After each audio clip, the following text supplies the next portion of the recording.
joined now by Arise News analyst and director of the Abuja School of Social and Political Thought, Dr. Sam Amadi. Dr. Sam, thanks for joining us tonight. We've heard the minister say that this is a proposal. It's not an immediate policy change, but we know how this goes. Proposal today becomes policy tomorrow. So let's do our own consultation. Extending basic education to 12 years, they say, will give students a more standardized curriculum and better vocational training. I want to ask you, this new structure proposal, what does it address? Does it address the issue of quality of education? Is it the solution to poor funding, outdated curriculum, lack of facilities? What does it address? I think that's a brilliant question. First, it doesn't address, it probably addresses the, the staged manner of the curriculum, of the system, which means in the past, we used to have primary 6 people, probably the 1960s, who work in the civil service. Who work in the civil service. They have the skills they acquire, primary clerical, literacy, could be enough to be just technical skills. We have today, there's changes in the job market, changes in the structure of work. So more of knowledge work, intelligence comes in. So there's no difference between somebody who didn't go to primary school and somebody who finished primary 6 in terms of any employable work. Again, so somebody can go off at primary school and somebody can, veer off at junior secondary school, have a JSS certification. And be employable? But today, it's not realistic. So I think the good thing about this policy, in my view, is that it's saying, looking at the word of change, the word of work, looking at the skills and knowledge you need to survive in today's world of high tech, of mass communication, social media. We think that perhaps it doesn't make any sense certifying people at any stage apart from 12 years. Now, so it addresses that. But again, the big element in the room is 12 years can be more functional. Okay, for example, if you look at 6th grade, 10th grade in China, and the aids, the technology they use to learn and what they're learning. And then you can see a 12th grade school in any part of rural Nigeria and say, apart from the curriculum design that we need to change, but again, do have the resources, the commitment to match resources to that curriculum. So if you say they should be learning basic technological terms, maybe at grade 6, grade 7, 8, 10, do they have availability? Do they have it? So this will not address any of the issues around quality per se, but it provides opportunity for 2 things. One, I think compulsory 12th grade. But the problem is that we had compulsory 9th grade. The basic education in Nigeria is 9 years schooling. But we see many places, we still have the highest number of out-of-school children in the world. So it didn't work. I mean, if all those after-school children had 9-year basic education, they will improve productivity, they have better citizenship, they can manage the risk better in a complex world. So we couldn't deliver on compulsory basic 9 years of education. We want to do 12, which I think is probably, it's right that everyone should at least, what I want to do vocational school, what I want to go to university, or you should have 12 years solid education. But again, the question then is, how do you structure this together with the vocational education? Because arguably, if people finish primary school, one can argue that some people can actually track straight to vocational training. Or is it after, the advantage that the 633 gave us, or gives us since it's still operational, is that after junior secondary school, you could track into vocational school. So the assumption is that the 6 years plus the 3 years of junior secondary school gives you the competencies to either go into tailoring, mechanic, woodwork, all different things.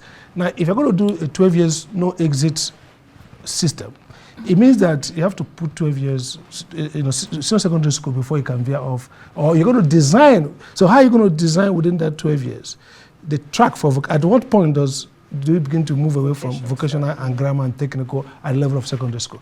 That's also one. And then again, the issue of service providers. So you see schools that have primary, they just design themselves as primary school. and then they certificate at that level and move on. Other people, you now go to secondary school. Yeah. So now you either have to do all the turnkey, everything. So you're going to be a 12th grade school, or they have to fashion a way. So those are some of the issues they have to address. And so I think, like you pointed out in your intro, oftentimes these policies are not properly theorized, and then consultations with everybody, parents, school providers, the teachers union, and all that. It does look like the minister is learning very fast from his predecessor. As you recall, it was this controversial issue that some say led to his sack by the president or removal. And he's trying to clarify that this is just a proposal.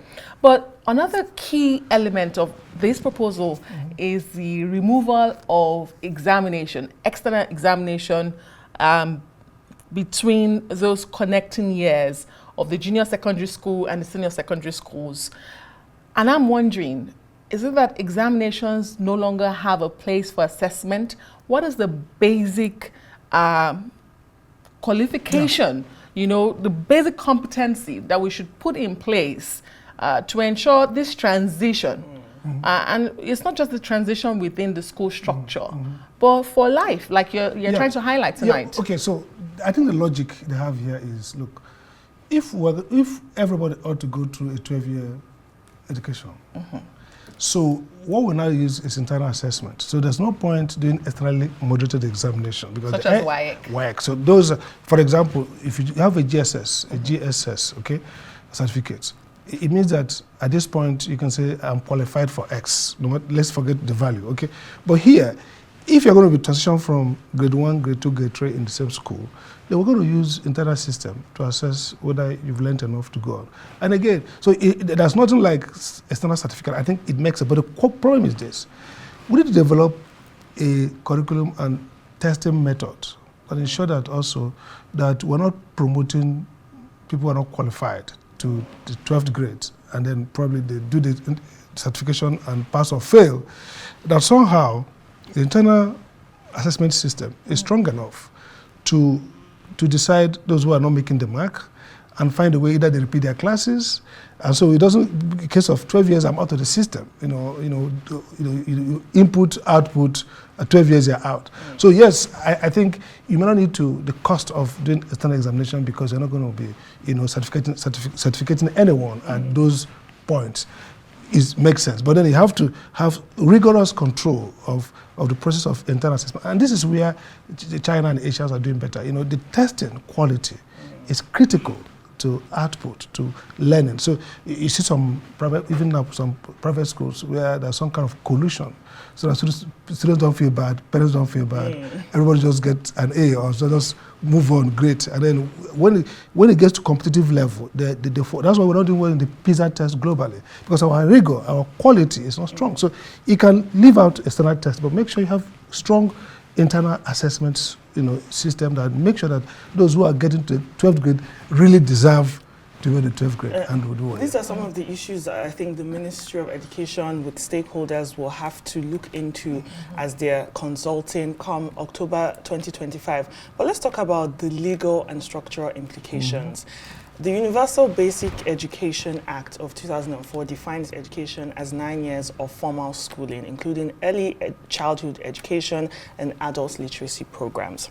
Now, this proposal would require amending that act. What other legal hurdles, structural hurdles, might we emphasize? Yeah, you don't forget that we had the universal primary education up until, I think, in the 1976, so it was universal primary, not universal basic, because we now looked at the commitment that everybody should have at least 9 years education. Okay, so you have to look at the UBEC law to make sure, for example, you have to change the 633 formula and bring a 12-year, and then make 12-year, compulsory. There will be ancillary changes required. Again, how the states fit in, because the structure in the UBEC law, based on the universal primary education, has a structure of federalism, how the central government and the states work. For example, now we know that the local government are largely responsible for primary schools. We know at the level of secondary school, much depends on the state, but of course, federal government intervenes through their federal colleges, and then matching grant in terms of support. And so those processes have to change now. The monitoring and evaluation structure has to change. So if you're going to say that education is now 12th grade, so how are you going to segment the various levels of government competencies and ownership of which level? So it was easy to say primary education belongs to local government. Local governments, and their state support them with their law. Yeah. Federal government had no business getting involved, except through maybe supports, that are discretionary. You cannot say secondary education is perhaps concurrent. Yeah. Federal has limited, state has much, and the university, everybody goes. So now that you're going to have 12 years, a different kind of structure, you have to also look into the governance structure. How do you manage this process so that states and federal government are going to share it? So state government sets up a school, it has to be a 12th grade school. If federal government sets up a school, it has to be a 12th grade school. Or how they go. So those are some of the ancillary amendments that you have to look into. It does look like a lot to go into this before we come to any conclusion. Thank you so much, Dr. Sam Amadi, Arise News analyst and the director of the Abuja School of Social and Political Thought.